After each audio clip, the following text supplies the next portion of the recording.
All right. Yes. So, next week we'll be returning to our study in Mark, but for now we are going to be in John chapter 21. There we go. John chapter 21, starting with verse 15. So we'll jump right into that and start our study. So this is a conversation between Jesus and Peter.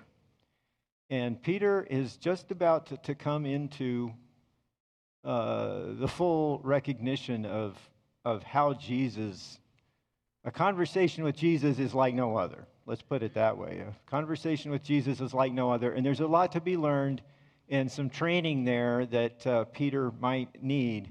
And he's going to get it in a way that you probably wouldn't get it with anyone else. So if you want to turn to chapter 21 of John and verse 15 and join with me, we'll start reading this.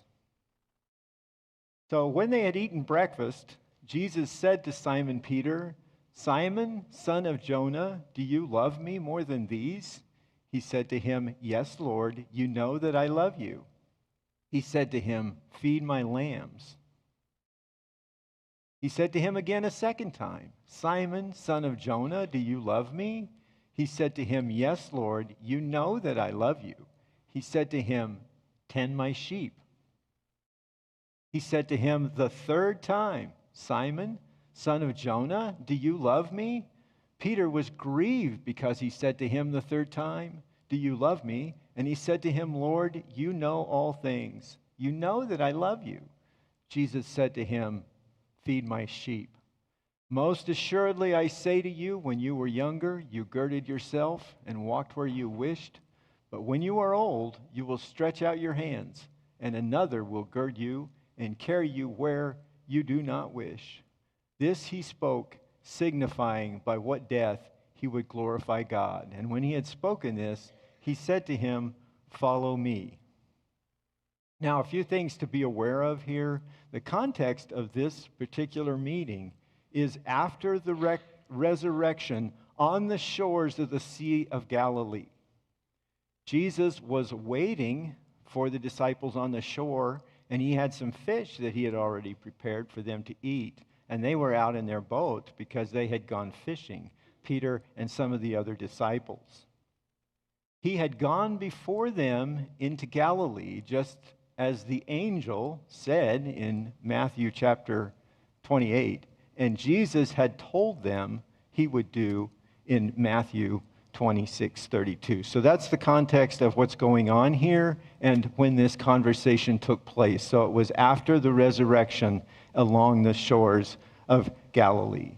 So let's take a closer look at some of the terms and some of the words that Jesus used here. One of the things I found of interest when I was reading through this was that Jesus addressed Peter as Simon, son of Jonah. So that was Peter's name. He was Simon, and he was the son of Jonah, but he had been called Peter. Now, if we look in John, the first chapter, we read this, and he brought him to Jesus. And the context of this particular verse is that Peter's brother Andrew brought Peter to Jesus. Now, when Jesus looked at him, he said, "You are Simon, the son of Jonah. You shall be called Cephas," which is translated a stone. So this is where Peter got the famous name of rock, or he was called rock. Also, another pretty well-known passage in which there was a reference to Peter being a rock is here in Matthew chapter 16. When Jesus came into the region of Caesarea Philippi, he asked his disciples, saying, "Who do men say that I, the Son of Man, am?" So they said, "Some say John the Baptist, some Elijah, and others Jeremiah or one of the prophets." He said to them, "But who do you say that I am?" Simon Peter answered and said, "You are the Christ, the Son of the living God." Now Jesus answered and said to him, "Blessed are you, Simon Bar-Jonah," or son of Jonah, "for flesh and blood has not revealed this to you, but my Father who is in heaven. And I also say to you that you are Peter, And on this rock I will build my church, and the gates of Hades shall not prevail against it. So here you have Jesus again using the term Simon, son of Jonah, and then he said, you are Peter. Now, the term here for Peter is the Greek term Petra, so that literally means rock or stone. And then he says, on this rock I will build my church. So there's been some question as to what the two rocks that are referred to in this verse really mean. So the word Petra is the word that's used for Peter, and the other word for rock is actually Petros. It's a slightly different word. It's not the same word, even taking into account the position of the word in the sentence. And it's generally thought that the second word, rock, is referring to something big, like a cliff or a boulder. So what you're saying, Peter, you are a rock, but on this boulder I will build my church. There's been some discussion as to what that rock is. Many people just assume or believe that it's Jesus himself. Jesus is the big boulder. Jesus is the rock. Just like he's the cornerstone of the building, he was the big rock.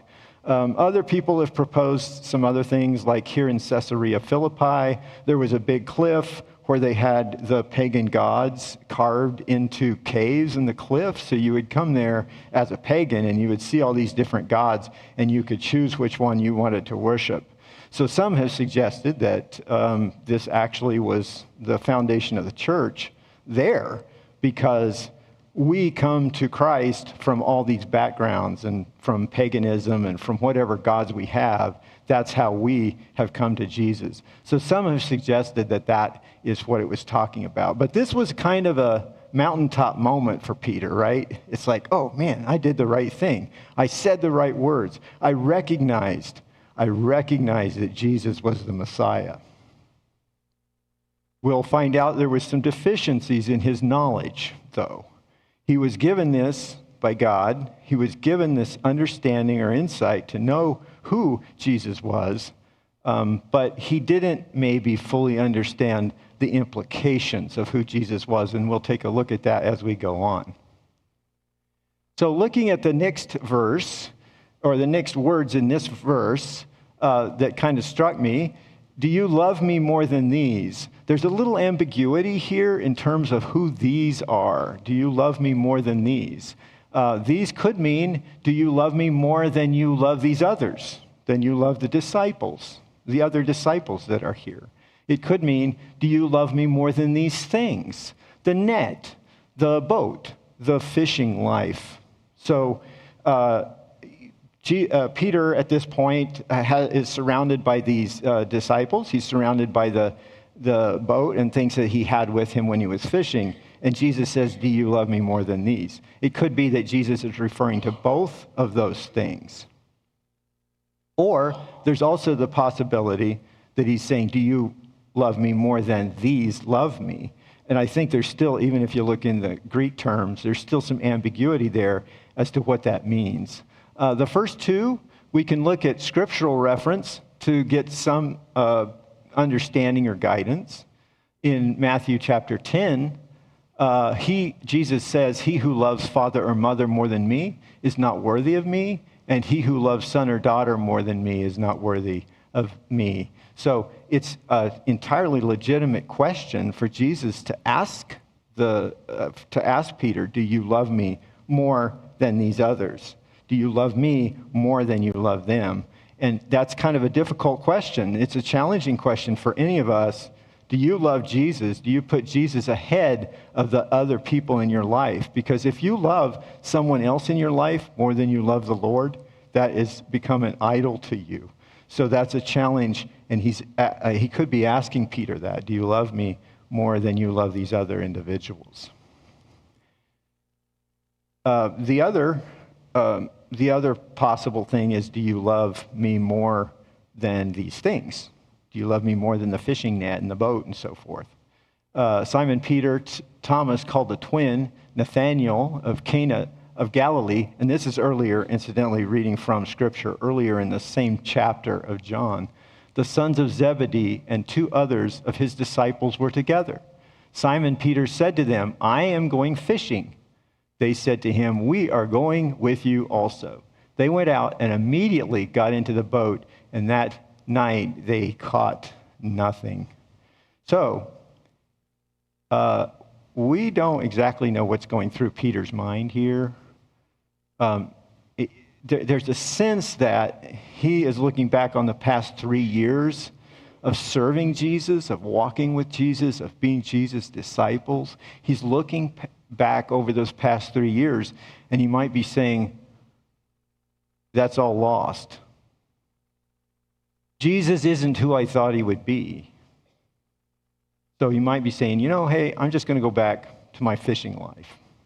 That's what I know. That's what I was doing before. That's what I'm going. And notice these other disciples were with him. We're going also. Another possibility is Peter was just saying, I think when I'm fishing, I need to process what's happened. And that's his way of approaching that. So either of those, I think, ideas that Jesus was asking him, do you love me more than these? I think there's an intended ambiguity there, because Peter can fill in the blanks. Love you more than who? Because if you don't love Jesus more than any of these things, then there's going to be a problem. And Peter may have understood that. He may have known that even at the time. So looking further into this verse, looking at the couple of terms when Jesus said, do you love me more than these? And then Peter responded by saying, yes, Lord, you know that I love you. Jesus used the term agape here for love. Peter, on the other hand, used the term phileo. So Jesus says, do you agape me? Peter says, yes, I phileo you. So it's hard for us in English to really kind of divide that out because they're two different terms. Most of you probably know that the term agape is the divine love, the transcendental love. It's a love that we don't fully comprehend or understand because it goes beyond the normal human experience.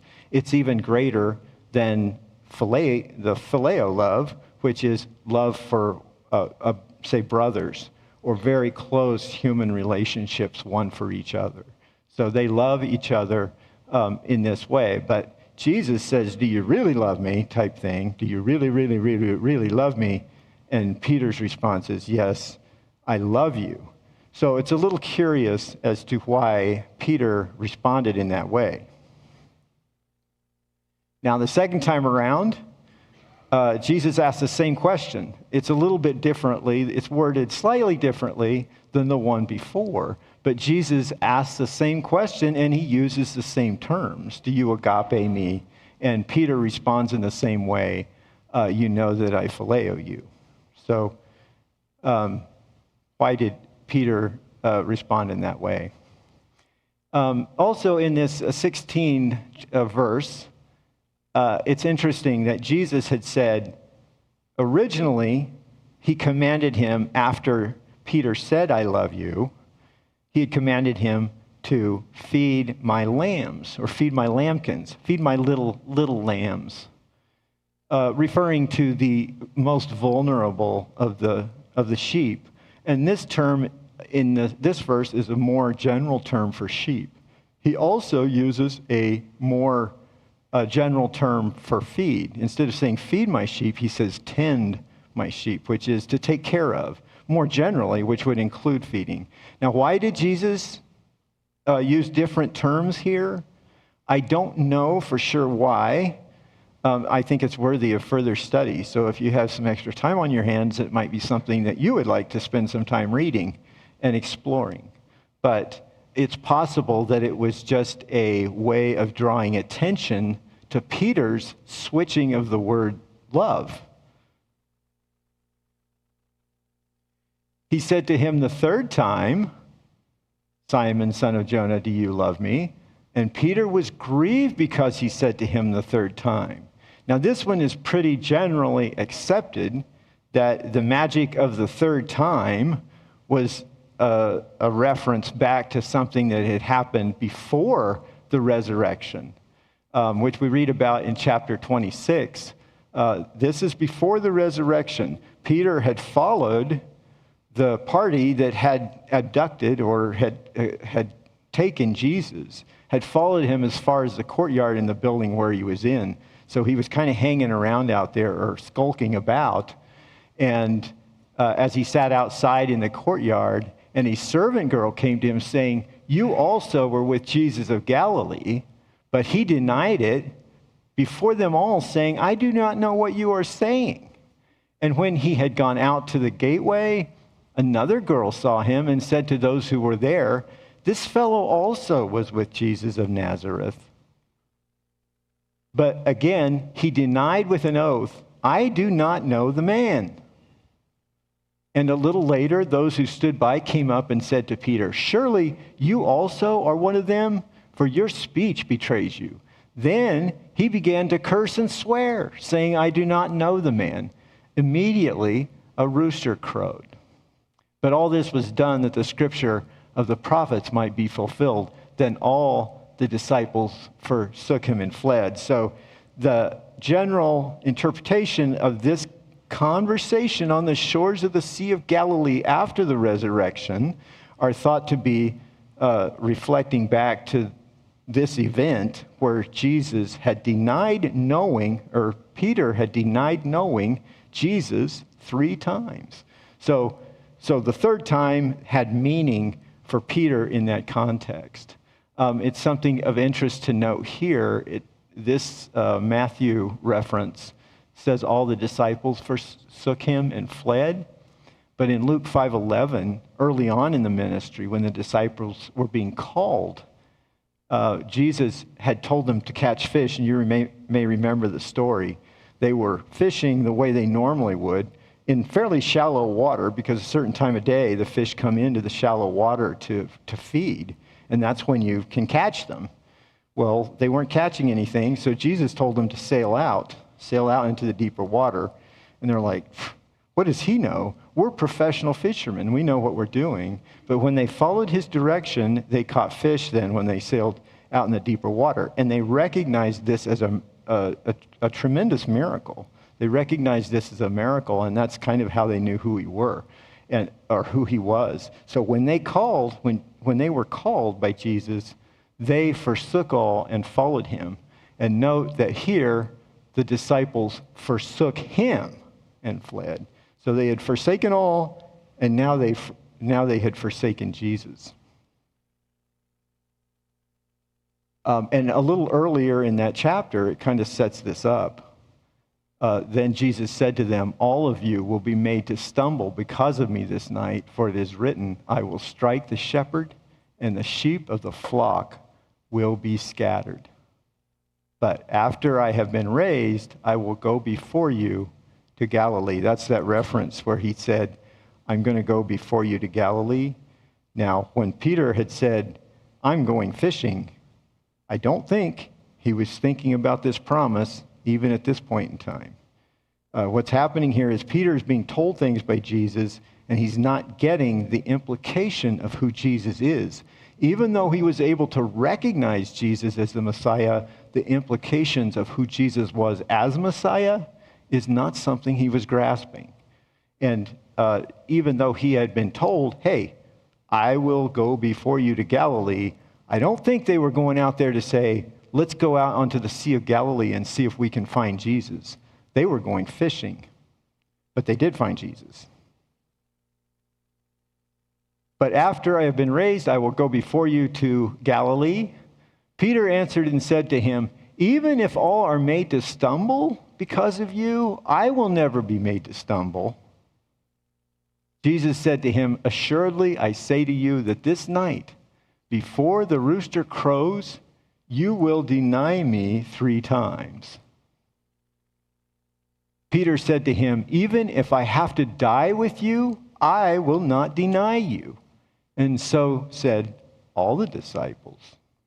So we already read what actually happened, right? We already read what actually happened. But this is an important part of setting up that story, because Jesus told them what was going to happen, and they made the mistake of contradicting Jesus. And this is where my point is about where Peter was.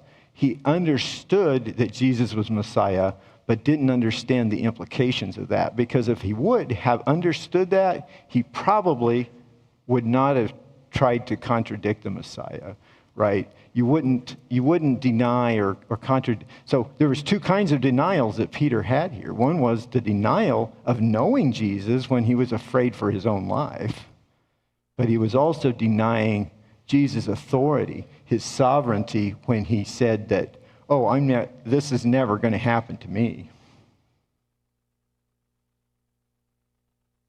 So when going back to our verses in John chapter 21, when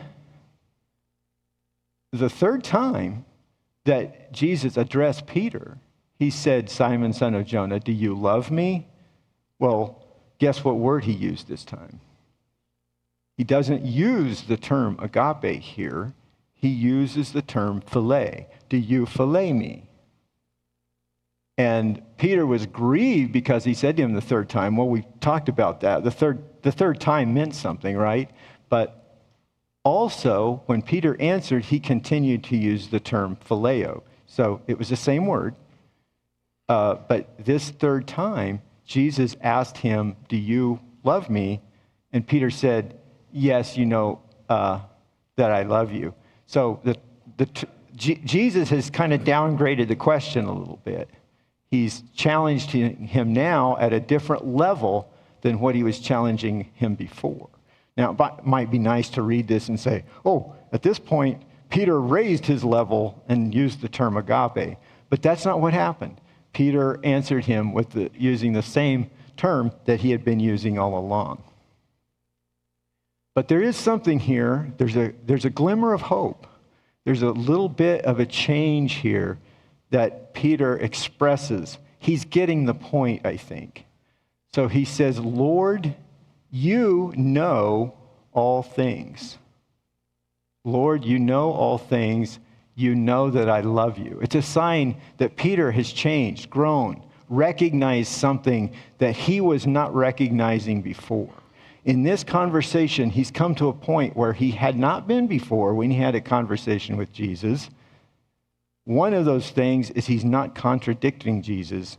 And I think he's not even challenging Jesus in the sense that he knows that Jesus knows. So if he uses the term agape here, he knows that Jesus is going to not know. He's not there yet. He's not there yet.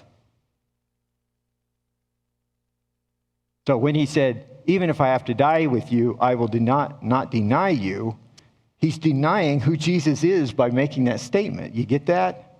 He's denying who Jesus is by challenging Jesus' authority and sovereignty, something he should not have done. And so all of this conversation is bringing in these pieces of facts, these pieces of their history, so that it's coming into Peter's mind to understand now who God is. And of course, this is post-resurrection too, right? So it's after the resurrection. So it's a little easier to see who Jesus is and the implications of what it means to be Messiah now than it would have been when you're standing out in the courtyard waiting for the whatever the tribunal was going to hand down to him, and possibly get caught up in it yourself, right? Which is what Peter was afraid of when he denied Christ. From that time, Jesus began, now this is going back to Matthew 16. So this is following the whole Caesarea Philippi events that we just read. From that time, Jesus began to show to his disciples that he must go to Jerusalem and suffer many things from the elders and chief priests and scribes, and be killed and be raised the third day. Then Peter took him aside and began to rebuke him, saying, far be it from you, Lord, this shall not happen to you. So are you seeing a pattern here? Are you seeing a pattern? So Peter just had this great high moment of recognizing who Jesus was, and a little while later, he was contradicting what Jesus was saying was going to happen. So again, a little failure to connect, a little misunderstanding that he just didn't quite put the pieces together to see who Jesus really was. Does that idea that you might have a slight lack of faith or something, does that resonate with any of you? Like, well, if I had been there, if I had been in Peter's place, this is what would have happened.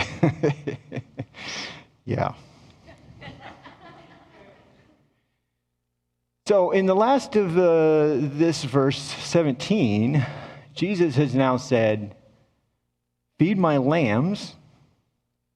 And he said, tend my sheep. And now he says, feed my sheep. Now again, this is one I'm leaving to you. I'm leaving to you to study and figure out. What is the significance of those word changes? I know they mean something. They're not just there for nothing. And then in 18, Jesus tells Peter, you will stretch out your hands. And that is recognized by John, the writer of the gospel, signifying that it was Jesus, signifying what death he would lead. And traditionally, stretching out your hands on the cross is what we know that Jesus did. Traditionally, Peter was also crucified ultimately, although he was determined himself not to be worthy of being crucified in like manner to the Savior. So he had himself crucified upside down. But nevertheless, he would stretch out his hands to be crucified. And then he said to him, follow me. Follow me, command that Jesus gave toward the closing part of this conversation. Now, I'm taking you back again in time to very early on in the ministry of Jesus when he was calling the disciples in Matthew chapter 4. And Jesus, walking by the Sea of Galilee, saw two brothers, Simon called Peter, and Andrew his brother, casting a net into the sea, for they were fishermen. Then he said to them, follow me, and I will make you fishers of men. So there's been kind of a circle here. What was one of the very first commands that Jesus gave to these disciples? That's why they got their name, right? A disciple is a follower. So Jesus had said, follow me. That's what they did. They had dropped everything and followed Jesus. And now they've had all these adventures. They've had all these moments, so to speak. They've had all these miracles that they've seen and participated in all the amazing things that Jesus was doing. And most of all, to see what the Messiah was bringing to the world, the gift of God to the world, to see all these things. And they've had their ups and downs. And now here they are. And what are they hearing? The same message they were given at the very beginning is follow me. But this term, follow me, is different than just saying follow me. The context and the declension of the verb really means to keep on following me. So what does that mean? Keep on following me. It's like, why isn't Jesus saying, you guys have majorly blown it? And this isn't just about Peter at this point, is it? I mean, these were all the disciples. Remember, all the disciples were out in the courtyard. It was Peter that was pointed out, oh, you were among them. But all of them forsook Jesus. So why didn't Jesus say, come back to me or something? Start following me again. But it's the same message. Keep on following me. It's like he blotted out all those failures. Jesus had blotted out the failures of the disciples, that all those mistakes and everything that they had done and made, he had blotted those all out and basically was bringing them back to the same point and saying, follow me. Keep on following me. So what does that remind you of? Of how God works. Do you know that? Do you know that your sins separate you from God, but they don't? Because Jesus blotted them out? That your relationship to him is the same as it would have been if you never committed those sins. That's how Jesus works. That's how God works. That's how the love of God works. And that's what agape is all about. Now, there's some other parallels worth reading in these verses. One of them is when Jesus was on the shore of the Sea of Galilee. Remember, the disciples had gone out there. They'd gone fishing. So they went out fishing, and they didn't catch anything. Didn't catch anything. They went out fishing, and they were fishing again all night and didn't catch anything.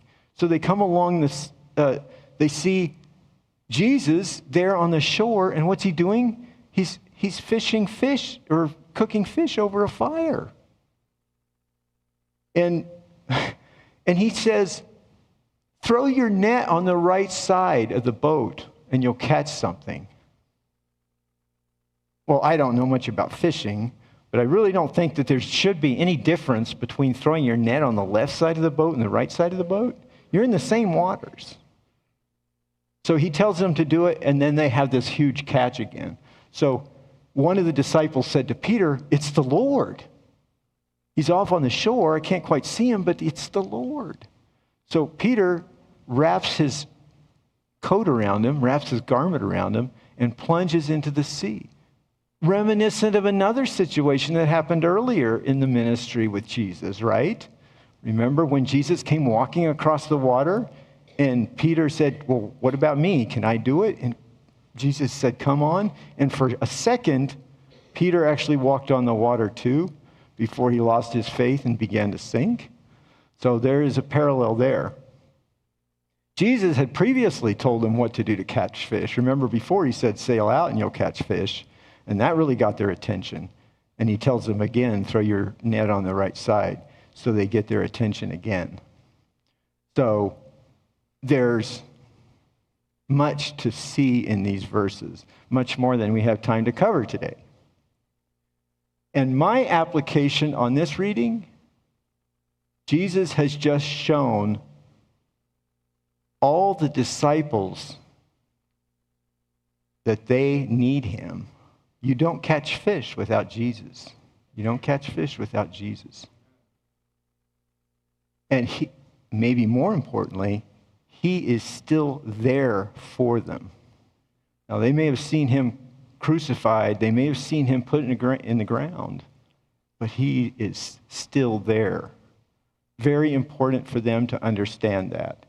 But it's also time to get down to business.